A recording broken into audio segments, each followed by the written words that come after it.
আমার ভাই সহ যত শহীদ হয়েছে, যত ছাত্র এবং জনতা শহীদ হয়েছে, ওরা যে বাংলাদেশের স্বপ্ন দেখে শহীদ হয়েছে, ওরা তো শহীদ হয়েই গেল। সেই বাংলাদেশ তো পড়ে আছে। সেই শেখ হাসিনা তো দেশ ত্যাগ করে নিজের জীবন বাঁচিয়েছে, কিন্তু এই বাংলাদেশে তার সেটা পড়ে গেছে। তার সব তার তার মনের মতো সবাইকে সে সব জায়গায়। আসসালামু আলাইকুম।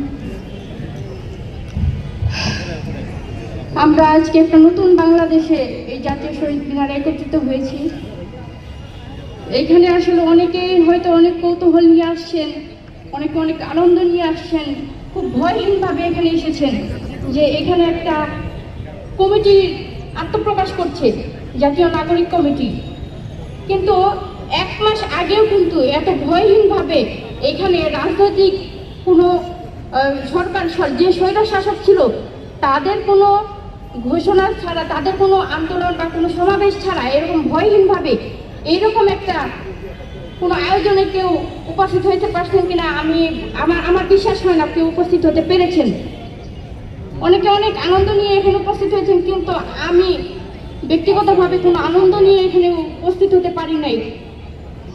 এই দেশ স্বাধীন হওয়ার পরে সবাই, আমার বিশ্বাস যে যারা সাধারণ মানুষ ছিল, যারা স্বৈর শাসকের দলীয় বা সমর্থনকারী ছিল, তারা ব্যতীত সাধারণ কোনো মানুষ নিঃশ্বাস নিতে পারতো কিনা, বুক ভরে নিঃশ্বাস নিতে পারতো কিনা, আমার এটা নিয়েও খুব সন্দেহ আছে।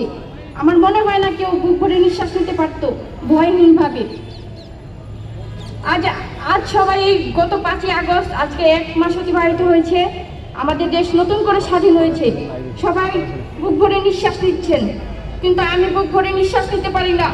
আমার বুক ভারী হয়ে আসে। আমার একমাত্র ভাই এই দেশের জন্য শহীদ হয়েছে। যেদিন 5ই আগস্ট দেশ স্বাধীন হয়েছে, সেদিন সবাই খুব আনন্দ নিয়ে গণভবনের দিকে রওনা দিয়েছে। সবাই খুব উচ্ছ্বাস করছিল, সবাই লাইভে আসছিল।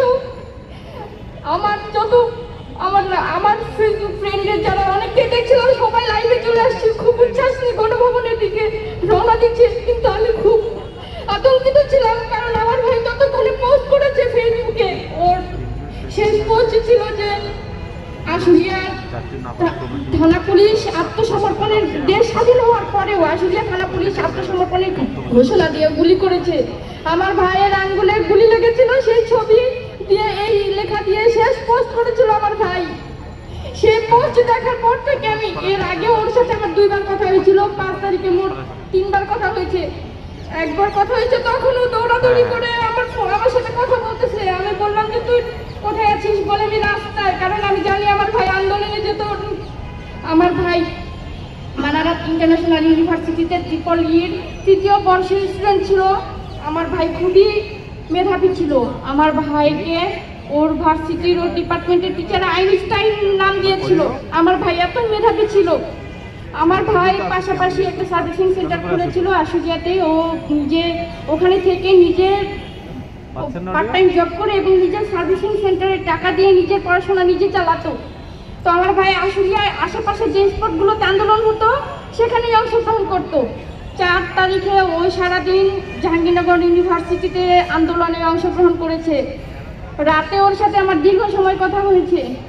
তারপর ওকে আমি বারবার বলেছিলাম সাবধানভাবে আন্দোলনে যেহেতু অংশগ্রহণ করছে, ও যেন নিজের সেফটিটা মেনটেন করে চলে।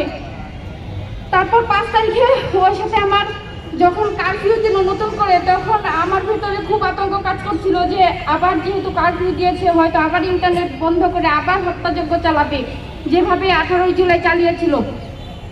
সেই আতঙ্ক থেকে 5 তারিখ, আমার 4 তারিখ সারা রাত আমার ভালোভাবে ঘুম হয়নি। 5 তারিখে ঘুম ভাঙার পর থেকেই আমার খুব অস্থির লাগছিল। আমি 5 তারিখে বারবার আমার ভাইকে ফোন দিচ্ছিলাম, ফোন রিসিভ করতেছিল না।